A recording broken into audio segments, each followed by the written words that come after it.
Dediapada Gujarat ST विधायक चेतरभाई वसावा पर जंगल में बसे अनुसूचित जनजाति की भूमि बचाने के एवज में असंवैधानिक वन विभाग द्वारा सरकार द्वारा राजनीतिक साजिश कर 7 साल की सजा दिलवाने पर महाशय के द्वारा अनुच्छेद 72 में निहित शक्तियों का उपयोग कर सजा माफी तथा देश के सभी राज्यपालों की मीटिंग बुलाकर समीक्षा कर वन अधिकार अधिनियम 1927, 1980, 2006 की 5वीं अनुसूचित क्षेत्रों में वैधता समाप्त करने हेतु महाशय सविनय निवेदन है कि डेडियापाड़ा गुजरात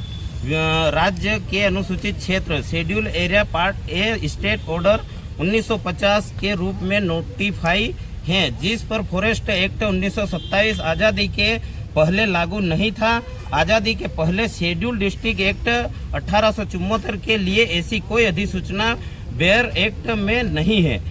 इस प्रकार जजमेंट और कार्यवाही का अधिकार माननीय सर्वोच्च न्यायालय के 5 कॉन्स्टिट्यूशनल जज की बेंच को तथा माननीय राष्ट्रपति महोदया को है तथा राज्य के अनुसूचित क्षेत्र में सारवान प्रश्न सब स्टेशन क्वेश्चन छिपी है। महाशया दिनांक 30 अक्टूबर 2023 को डेडियापाड़ा गुजरात राज्य के जन जन के लाडले लगभग 4 राज्यों से ज़्यादा राज्यों में प्रचलित विधायक चेतरभाई वसावा सहित उनकी पत्नी शकुंतला वसावा सहित 9 लोगों पर क्षेत्र में असंवैधानिक और अवैध वन विभाग द्वारा गलत तरीके से केस नंबर 5/2025 और 6/2025 की गई तथा आईपीसी 1860 की धारा 143, 147, 148, 149, 186, 189, 332, 353, 386, 2948 और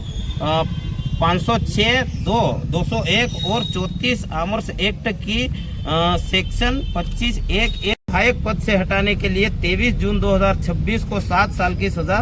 करवाई गई। आदिवासी समुदाय की जमीन जिसको वन विभाग अपने अधिकार क्षेत्र में बता रहा था उसी गया तथा वन विभाग के द्वारा कई गलत कार्य किए गए, जिस वजह पर विधायक चेतरभाई उनकी पत्नी शकुंतला वसावा सहित 9 लोगों ने पारंपरिक आदिवासी रीति रिवाज परंपरा अनुसार ग्राम सभा पंचायत द्वारा बातचीत करने पर वन विभाग फसल के नुकसान के बदले मुआवजे की रकम पर एक मत हुए, जिसे राजनीतिक द्वेष से पैसे की मांग भ्रष्टाचार बताकर गलत तरीके से एफआईआर की गई तथा राजनीतिक प्रेरणा से प्रभावित होकर गलत तथ्य और सबूत रखकर विधायक को विधायक पद से हटाने के लिए 7 साल की सजा करवाई गई। इससे देश के आदिवासी समुदाय आक्रोश में है तथा विधि व्यवस्था बिगाड़ने की पूर्ण संभावना है। यहाँ विधि के सारवान प्रश्न सब स्टेशन क्वेश्चन पर भी सवाल है, जैसे अनुसूचित क्षेत्र शेड्यूल एरिया में आदिवासी समाज पहले है या वन विभाग पहले है।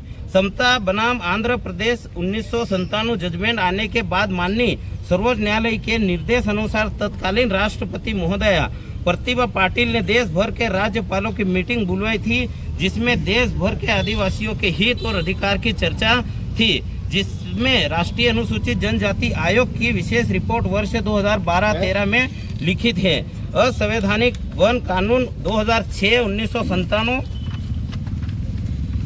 अनुच्छेद 338(a) का क्लास 8 के अनुसार mandatory constitution with the national commission for schedule tribe under class 9 of article 338(a) राज्य और केंद्र किसी भी पॉलिसी के लिए राष्ट्रीय जनजाति आयोग को सूचित कर उसका अनुमोदन लेगा, जो कि राष्ट्रीय अनुसूचित जनजाति आयोग के रिपोर्ट के अनुसार मुख्य पॉलिसी यानी अनुसूचित जनजातियां एवं अन्य पारंपरिक वनवासी वन अधिकार मान्यता अधिनियम 2006, भूमि अधिग्रहण पुनर्वास एवं पुनर्स्थापन कानून 2013 आदि के लागू होने के लिए अनुच्छेद 338(a) के अंतर्गत राष्ट्रीय अनुसूचित जनजाति आयोग के पास अनुमोदन के लिए नहीं भेजा गया। इस प्रकार ये कानून अल्ट्रा विर्स और अनकॉन्स्टिट्यूशन है। गुजरात में एक ही दिन 23/6/2026 में न्यायपालिका ने बीजेपी विधायक हार्दिक पटेल सहित अन्य लोगों को देशद्रोह के केस में बरी कर दिया और डेडियापाड़ा आदिवासी विधायक चेतरभाई वसावा सहित 9 आदिवासियों को 7 साल की सजा सुनाई। क्या न्यायपालिका में स्वर्ण समाज के लिए अलग कानून है और आदिवासी समाज के लिए अलग कानून है? देश का आदिवासी जानना चाहता है। मध्य प्रदेश में बीजेपी विधायक आकाश विजयवर्गीय को सरकारी कर्मचारी को क्रिकेट बैट से पीटने के 2019 के पुलिस केस में से 2024 में न्यायपालिका ने बरी कर दिया। क्या न्यायपालिका में स्वर्ण समाज के लिए अलग कानून है और आदिवासी समाज के लिए अलग कानून है? देश का आदिवासी जानना चाहता है। सुप्रीम कोर्ट ने 21 अक्टूबर 2024 को फैसला सुनाया कि प्राकृतिक न्याय के सिद्धांतों का पालन किए बिना सजा में छूट रेमिशन के आदेश को रद्द नहीं किया जा सकता। कोर्ट ने फैसला सुनाया कि सजा माफ करने या उसे रोकने की सरकार की शक्ति का इस्तेमाल उचित तरीके से किया जाना चाहिए। यह संविधान के अनुच्छेद 14 के मुताबिक होना चाहिए, जो कानून के सामने बराबरी की गारंटी देता है। भारतीय संविधान का अनुच्छेद 14 सभी नागरिकों को कानून के समक्ष समानता का अधिकार देता है। किसी को विशेष दर्जा नहीं दिया जा सकता है। इस प्रकार एक आंख में काजल और एक आंख में सुरमा वाले कार्य नहीं होने चाहिए। हमारे तरफ से सरकार से ये मांग है कि सीआरपीसी की धारा 432 के अनुसार हमारी सरकार को 7 दिन में जवाब चाहा गया है। चूँकि इस सेक्शन के अनुसार संबंधित सरकार किसी भी समय बिना किसी शर्त या शर्तों के साथ किसी व्यक्ति की सजा के अमल को रोक सकती है या उसे कम माफ कर सकती है। किसी को विशेष दर्जा नहीं दिया जा सकता है। इस प्रकार एक आंख में काजल और एक आंख में सुरमा वाले कार्य नहीं होने चाहिए, अन्यथा महाशय से संविधान के अनुच्छेद 72 का इस्तेमाल करके इस गलत तरीके से लगाए हुए सजा माफी का अनुरोध करते हैं, चूँकि कानून सबके लिए समान है। फैसले में मोहिंदर सिंह बनाम पंजाब राज्य 2013 मामले में शीर्ष अदालत के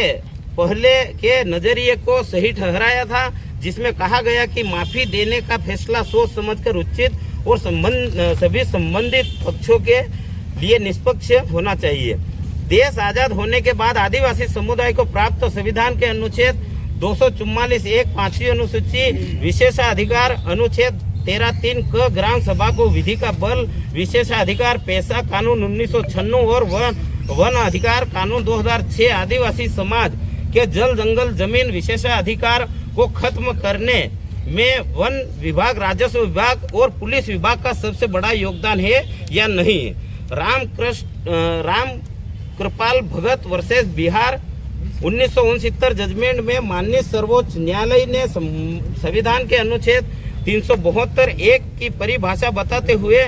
कहते हैं कि आदिवासी क्षेत्रों में वही अंग्रेजी कानून लागू होंगे जो 1950 के पहले पब्लिक नोटिफिकेशन द्वारा लागू किए जाते हैं। बाकी के सारे अंग्रेजी कानून को सामान्य क्षेत्रों में लागू थे, आदिवासी क्षेत्रों में लागू नहीं होंगे। वन अधिनियम 1927 का कोई नोटिफिकेशन जिन जिन आदिवासी क्षेत्रों में लागू होने का निकाला गया है वही वन अधिनियम के संशोधन रूप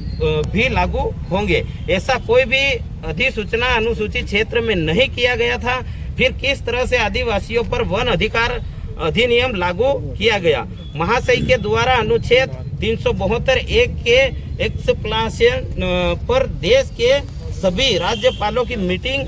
बुलाकर समीक्षा कर वन विभाग अधिनियम 1927, 1980, 2006 की 5वीं अनुसूचित क्षेत्रों में वैधता समाप्त करने हेतु तथा वन विभाग, राजस्व विभाग, पुलिस विभाग के विधि की वैध विधि के अभाव में किए गए कार्यों पर तत्काल कानूनी कार्रवाई करने का निर्देश दे। इस जजमेंट में अनुच्छेद 372 एक का स्पष्टीकरण प्रथम कानूनी रूप से व्यापक प्रभाव को रोकना है। सर्वोच्च न्यायालय ने यह स्थापित किया है कि संविधान पूर्व सामान्य कानूनों को नए एकीकृत, बहिष्कृत या आंशिक रूप से बहिष्कृत क्षेत्रों अर्थात वर्तमान में 5वीं अनुसूचित क्षेत्र पर लागू नहीं माना जा सकता है। किसी पुराने कानून को आज किसी विशिष्ट क्षेत्र 5वीं अनुसूचित क्षेत्र पर लागू होने के लिए उसे 1950 से पहले वहां कानूनी रूप से लागू होना चाहिए या किसी समक्ष प्राधिकारी जैसे 5वीं अनुसूची के तहत राज्यपाल द्वारा सक्रिय रूप से वहां विस्तारित किया जाना चाहिए था। इस प्रकार महाशया महाशय के द्वारा अनुच्छेद 372 के एक्सप्लांशन पर देश के सभी राज्यपालों की मीटिंग बुलाकर समीक्षा कर वन अधिकार अधिनियम 1927, 1980, 2006 की 5वीं अनुसूचित क्षेत्रों में वैधता समाप्त हेतु तथा वन विभाग, राजस्व विभाग, पुलिस विभाग की विधि को वैध विधि के अभाव में किए गए कार्यों पर तत्काल कानूनी कार्रवाई करने का निर्देश दे। इस प्रकार उठते सवालों में यह भी महत्वपूर्ण है कि देश आजाद होने के बाद आदिवासियों को संविधान में मिले विशेष अधिकार खत्म करने में मुख्य धारा की पार्टियों के आदिवासी विधायक, सांसद, मंत्री का पूरा योगदान है। भारत में देश आजाद होने के बाद पुलिस बल और सैनिक बल आदिवासियों के खिलाफ जितना इस्तेमाल किया गया, क्या उतना अन्य समाज के खिलाफ इस्तेमाल किया गया। डेडियापाड़ा विधायक चेतर वसावा का 15 दिन का नवजात शिशु जेल में है। इसीलिए सवाल बनता है कि देश की जेलों में सबसे ज्यादा आदिवासी क्यों बंद है। क्या यह सवाल किसी मुख्य धारा की पार्टियों के विधायक, सांसद, मंत्री ने क्यों नहीं उठाया। इस प्रकार महाशय देश की कार्यपालिका, न्यायपालिका और विधायिका से भी देश के आदिवासी समुदाय का विश्वास उठता जा रहा है। सुप्रीम कोर्ट के जजमेंट जगपाल सिंह बनाम पंजाब 28 जनवरी 2011 के अनुसार भी गांव के सीमाने के अंदर भूमि, जल, जंगल, नदी, तालाब, गोचर भूमि पर ग्राम सभा का अधिकार है। जगपाल सिंह बनाम पंजाब 28 जनवरी 2011 के सुप्रीम कोर्ट के जजमेंट में यह साफ साफ कहा गया कि गांव के सीमाने के अंदर की खाली पड़ी जमीन आम लोगों के व्यवहार के आने के लायक वाली जमीन होती है। फिर भी सामान्य क्षेत्रों में इस जजमेंट के साथ अनुसूचित क्षेत्रों के अंदर की भूमि की परिभाषा सुप्रीम कोर्ट के पी रमी रेड्डी जजमेंट 14 जुलाई 1988 के अनुसार लैंड की परिभाषा में न सिर्फ भूमि आते हैं बल्कि उसके ऊपर की नदी, तालाब, जंगल, भूमि के ऊपर बने हुए घर, बिल्डिंग, मिल्स भी आते हैं तथा इस भूमि की परिभाषा में न सिर्फ ऊपर का भाग आता है बल्कि इसका विस्तार ग्लोब के केंद्र तक होता है।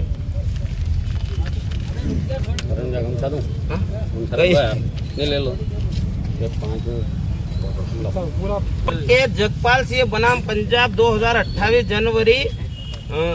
जनवरी 2011 भी कहता है कि आदिवासी के समय से ही गांव की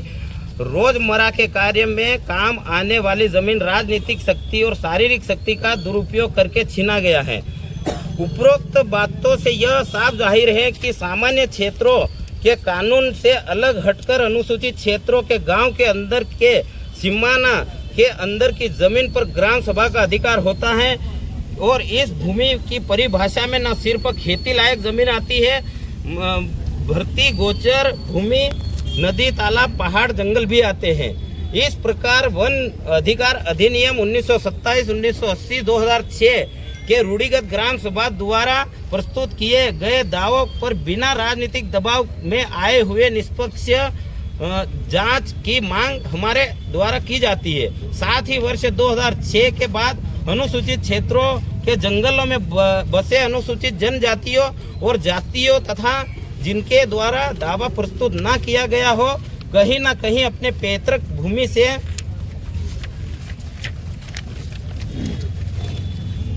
विस्थापित होकर इन जंगलों पर निवास कर रहे हैं, जिन्हें राजनीतिक सरकार के योजनाओं के तहत अपनी पैतृक भूमि से विस्थापित किया गया तथा इन जंगल पर रिजेटमेंट के नाम पर भी भूमि का पट्टा आज तक उपलब्ध नहीं कराया गया, जिनके जिम्मेदार सुप्रीम कोर्ट के समता जजमेंट 1997 के अनुसार सीधे तौर पर डिस्ट्रिक्ट कलेक्टर और डिप्टी कमिश्नर कलेक्टर होते हैं। चूँकि land acquisition, rehabilitation and resettlement act 2013 के सेक्शन 41-42 के तहत अनुसूचित क्षेत्रों में अनुसूचित जनजातियों तथा अनुसूचित जातियों की अनुसूचित क्षेत्रों में अनुसूचित जनजातियों तथा अनुसूचित